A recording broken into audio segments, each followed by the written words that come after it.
हम लोग इस बात को पूरी दृढ़ता के साथ कह सकते हैं कि दुनिया आज भारत की तरफ आशा भरी निगाहों से देख रही है।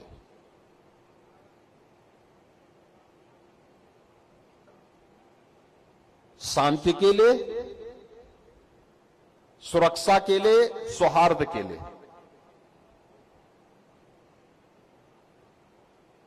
पूरी दुनिया के अंदर कहीं कोई घटना घटित होती है तो आज आशा भरी निगाहें भारत की ओर, भारत के नेतृत्व की ओर होती है।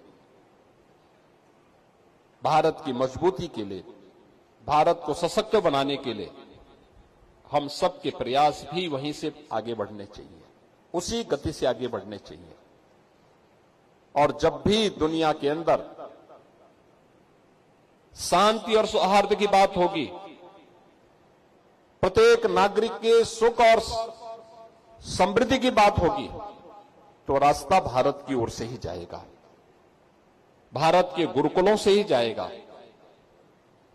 भारत ही उसका नेतृत्व करेगा। और इसके लिए ही प्रधानमंत्री मोदी जी ने भारतवासियों के सामने 2047 में एक विकसित भारत की संकल्पना का एक मानचित्र हम सबके सामने रखा है।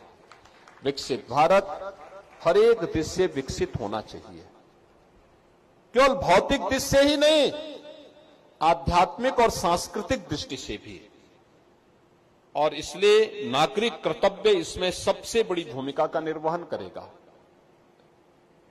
अयोध्या में श्री राम जन्मभूमि पर प्रभु रामलला का विराजमान होना गुलामी के अंशों को सर्वथा समाप्त करने के अभियान को एक नई गति दे चुका है। अब ये कभी थमने वाला नहीं है। ये न रुकेगा, ये न डिगेगा और ये न झुकेगा। ये आगे बढ़ेगा, मजबूती के साथ आगे बढ़ेगा। लेकिन नागरिक कर्तव्य भी हमारे मन में उसी श्रद्धाभाव के साथ जगने चाहिए। अब अधिकारों की चिंता कम, कर्तव्यों की ज्यादा हमें करनी होगी। अपने देश के लिए, अपने सनातन धर्म के लिए, अपने कार्यक्षेत्र के लिए, जो जिस कार्यक्षेत्र में कार्य कर रहा है उसमें भी उत्कृष्टतम कार्य वो करके दिखाए। यह हमारा प्रयास होना चाहिए। और अगर हम कर पाएंगे तो सनातन धर्म की यही शिक्षा है, यही हमें अपने धर्म के प्रति, अपने देश के प्रति यही कृतज्ञता ज्ञापित करने का एक अवसर अपने कर्तव्यों के माध्यम से प्राप्त होगा।